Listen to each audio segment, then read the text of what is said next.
follow-up, and it's going to be similar, that you might add to this. And I'll just read it verbatim. Oddly, the Western media rarely reports on what happens to persecuted Christian minorities.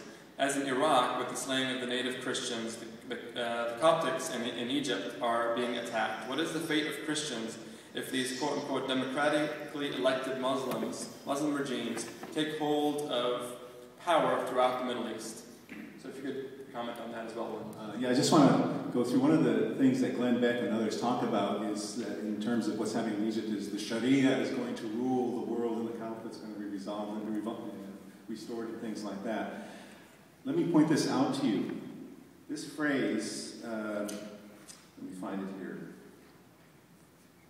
The Sharia is the principal source of legislative laws. The Sharia is the principal source of legislative laws. Is that a Muslim Brotherhood doctrine?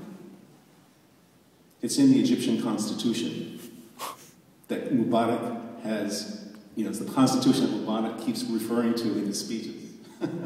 So just to let you know that the Islamic Muslim Brotherhood is not really, I agree with Ahmed 100%, they're not the dominant political force here. There's no parallel with Iran here. There you have an organized clergy of ayatollahs with very charismatic personalities as an important factor in the Iranian revolution. Here you have no charismatic personalities. You have a bunch of middle-class, aging businessmen that can't really come up with a leading figure for various reasons. In terms of the Christians, if you look at what's happening in Iraq, the Christians were fine under Saddam Hussein. It's when we came in with our armed forces, destroyed that government, let loose the religious forces that were penned up in that country, that we have the worst persecution of Christians in Iraq. For centuries they've been in Iraq. Before Islam came, Christian presence there. And it was only when we brought democracy to them, overthrew their government, in other words, chaos to a great degree in Iraqi society, that we have then the Christians becoming an oppressed minority. They're among the greatest refugee populations still in Iraq and leaving more and more Iraq to other countries. In Egypt, I think there's been a tense relationship on and off between Christians and Muslims, but there's also been a lot of cooperation between the religions. You don't have to spend long in the society to realize that Christians and Muslims live next to each other. When there's a Muslim marriage, Christians will go to that. When there's a Christian marriage or funeral, Muslims will go to that. They're exchanging things. They share houses. When the house is too small to accommodate guests, for a wedding or something like that, they'll share the house together.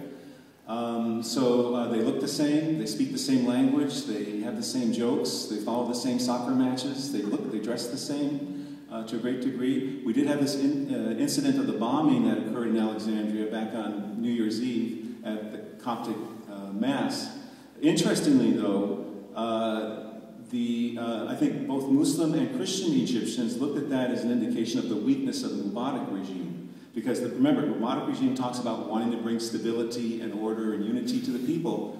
And here, obviously, it failed. And it's failed to sort of prosecute the persecution of Christians when it does occur in the past in a serious way. So many Christians are participating in these demonstrations. The Coptic Christians, they may have some fear of an Islamic regime, but in fact, they're more upset about the Mubarak regime that they've been living under for 30 years.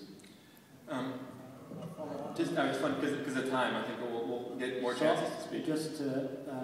I think this bombing of this church, there has been increasing discrimination against Christians in Egypt, and I believe it was happening as a result of the current system. And so that's another reason to get rid of it.